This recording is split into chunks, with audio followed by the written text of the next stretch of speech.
Hi friends, నమస్తే. ఈరోజు వీడియోలో నేను పాతకాలం పద్ధతిలో బియ్యం పిండితో ఇలాగా పిట్టు చేశాను. ఇది ఆడపిల్లలు ఉన్న ప్రతి ఒక్కరూ కూడా నేర్చుకుంటే చాలా మంచిది. అలాగే నడుము నొప్పి రాకుండా కనీసం 15 రోజులకు ఒకసారి అయినా చేసుకున్నట్టయితే చాలా బాగుంటుంది. మా అమ్మమ్మ ఎలా చేసేదో సేమ్ అలాగే నేను మీకు వీడియో చేసి చూపించాలనుకుంటున్నాను. ఇది అందరికీ వచ్చు, కానీ ఒకసారి ఇలా ట్రై చేయండి. నేను ఇక్కడ 1 కప్పు వరకు బియ్యం తీసుకున్నాను. నేను మామూలుగా ఏ రైస్ అయితే వాడతానో ఆ రైసే తీసుకున్నాను ఫ్రెండ్స్.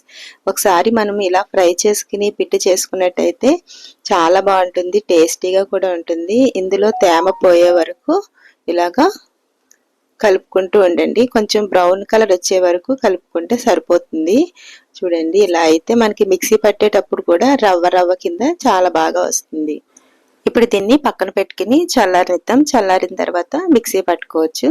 చూసారు కదా, ఈ కలర్ వస్తే సరిపోతుంది ఫ్రెండ్స్. ఇప్పుడు ఇది చూడండి, ప్లేట్లో వేసుకుంటే తొందరగా చల్లారుతాయి. దాంట్లోనే ఉంచినట్టయితే కింద మాడినట్టు అయిపోతుంది, ఎందుకంటే బాగా హీట్గా ఉంటుంది కదా. ఇప్పుడు మిక్సీ జార్ తీసుకుని మిక్సీ జార్లో నేను చల్లారిన రైస్ అంతటిని దీంట్లో వేసుకుంటున్నాను. వేసుకుని దీన్ని మిక్సీ పట్టుకోవాలి. బాగా పలుకుగా కాకుండా మనకి ఇలా ఉండాలి, రవ్వ కింద ఉంటే సరిపోతుంది. పిండి కింద ఉండకూడదు, అలాగే కొంచెం పెద్దగా కూడా ఉండకూడదు. ఎందుకంటే మనకి ఇది ఉడికిన తర్వాత మనకి రవ్వ కింద ఉంటేనే తొందరగా ఉడుకుతుంది, అలాగే మనకి పెద్దగా ఉండకుండా ఉంటుంది అనమాట. చూడండి, ఇలా అయిన తర్వాత ఇప్పుడు దీంట్లో మనము 1 టీ స్పూన్ అంత సాల్ట్ వేసుకోండి. అలాగే నేను 1 కొబ్బరి చెక్క తీసుకున్నాను. దీన్ని మిక్సీలో వేసుకుని మెత్తగా మిక్సీ పట్టుకోవాలి. దీన్ని కూడా నేను ఇలాగా రవ్వలో వేసి కలిపేస్తాను, ఎందుకంటే మనకి ఇది 4-5 రోజులు ఉన్నా సరే ఇది పాడవకుండా ఉంటుంది. మనం ఇలా ఉడికించినట్టయితే, పచ్చి కొబ్బరి కలిపినట్టయితే మనకి 2వ రోజుకి పాడైపోతుంది. ఇలాగ మొత్తం అంతా కలిసేటట్టు కింద ఇలాగా కలుపుకోవాలి. ఇలా కలిపిన తర్వాత చూడండి, దీంట్లో కొంచెం వాటర్ వేసుకుంటూ మనకి ముద్ద కన్సిస్టెన్సీ వచ్చేటట్టు కింద కలుపుకోవాలి. ఇలా రవ్వ కింద ఉంటే మనకి ఉడకనట్టు కింద ఉంటుంది. చూడండి, నాకు మొత్తం ఈ గ్లాస్కి 3/4 గ్లాసు వాటర్ పట్టింది ఫ్రెండ్స్. బియ్యం రవ్వ ఎక్కువ వాటర్ని సోక్ చేసుకుంటుంది. చూడండి, ఈ కన్సిస్టెన్సీలో మనం కలుపుకోవాలి. ఇలా అదంతా కలిపిన తర్వాత చూడండి, ఇలా ఉండాలి పిండి.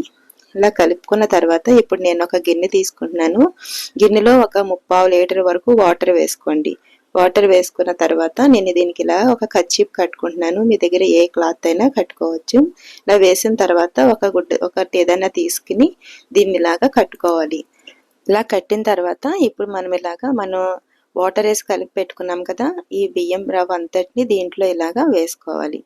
ఇలా వేసిన తర్వాత ఇలా నొక్కుతూ పెట్టుకోవాలి, ఎందుకంటే ఆవిరి అనేది బయటికి రాకుండా చక్కగా లోపలే చక్కగా కుక్ అవుతుంది. చూడండి, ఇలా నొక్కినట్టయితే సరిపోతుంది. ఇలా పెట్టిన తర్వాత ఇప్పుడు మేము దీని మీద ఈ క్లాత్ ఉంది కదా, దీంతో ఇదంతా క్లోజ్ చేసుకుందాం. ఇలా క్లోజ్ చేసిన తర్వాత దీనికి సరిపడినంత ఏదైనా బౌల్ కానీ గిన్నె కానీ దీన్ని ఇలాగా క్లోజ్ చేసుకోండి. ఇలా చేసిన తర్వాత ఇప్పుడు మనం దీన్ని స్టవ్ మీద పెట్టుకుని మీడియం ఫ్లేమ్ మీద పెట్టుకుని దీన్ని ఇలాగా ఒక 15 నిమిషాల నుంచి 20 నిమిషాలు మనం దీన్ని ఇలాగా ఉడికించుకోవచ్చు. చూడండి, ఒకసారి నేను 15 నిమిషాల తర్వాత తీసి చూస్తున్నాను. మనం చాకు లోపల పెట్టిన అలాగే మనకి పిండి కింద కనిపించకూడదు. ఒకసారి ఇలాగా 1 స్పూన్ పెట్టాను. చూడండి, ఇది మంచిగా కుక్ అయింది. చూసారు కదా, ఒకవేళ మీరు ఉడికిందా లేదా అని చూడాలనుకుంటే కనుక చేతితో కొంచెం తీసుకుని ఇలా నలిపినట్టయితే మనకి ఉడికినట్టు కింద తెలుస్తుంది. ఇప్పుడు దీన్ని ఇలా పెట్టి ఒక 15 నిమిషాలు అయినా 10 నిమిషాలైనా చల్లారనిద్దాం.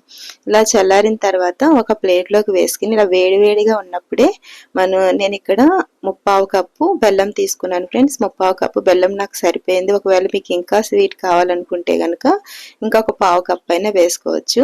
ఇలా బెల్లం తురుముని ఇలా వేసుకుని ఇలాగా కొంచెం సేపు దీన్ని ఇలాగా మూత పెట్టుకున్నట్టయితే మనకి ఈ వేడికి బెల్లం అంతా కరిగిపోతుంది.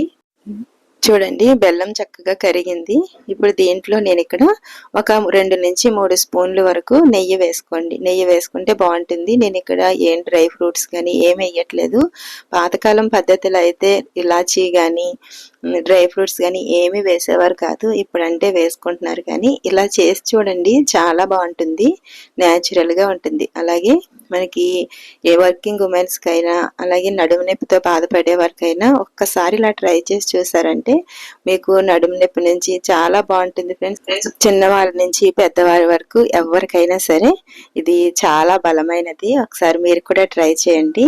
చూసారు కదా ఫ్రెండ్స్, ఎంతో టేస్టీ అయిన పాతకాలం పద్ధతిలో పిట్టు. ఒకసారి మీరు కూడా ట్రై చేసి కామెంట్ చేయండి. మీకు నచ్చినట్లయితే సబ్స్క్రైబ్ చేసుకోండి, లైక్ చేయండి, షేర్ చేయండి. థాంక్స్.